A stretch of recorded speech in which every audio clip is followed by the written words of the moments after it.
বিসমিল্লাহির রহমানির রহিম। বিসমিল্লাহির রহমানির রহিম। আমি মিশা সওদাগর বাংলাদেশ চলচ্চিত্র শিল্পী সমিতির সভাপতি বাংলাদেশ চলচ্চিত্র শিল্পী সমিতির সভাপতি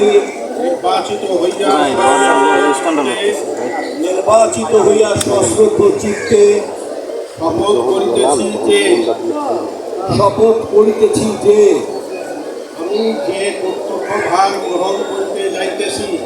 আমি যে কর্তব্যভার গ্রহণ করিতে যাইতেছি তাহা সমিতির বিধান অনুযায়ী ও বিশ্বস্ততার সহিত পালন করিব।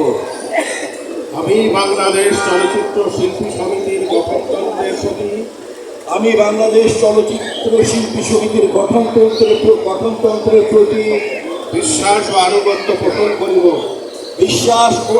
পোষণ করিব।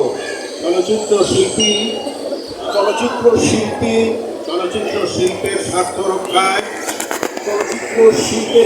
রক্ষায় আমরা কর্তব্য পালনকে ব্যক্তিগত স্বার্থের দ্বারা প্রভাবিত হইতে দিব না। আমার কর্তব্য পালনকে ব্যক্তিগত স্বার্থে দ্বারা প্রভাবিত হইতে দিব না। আমিন।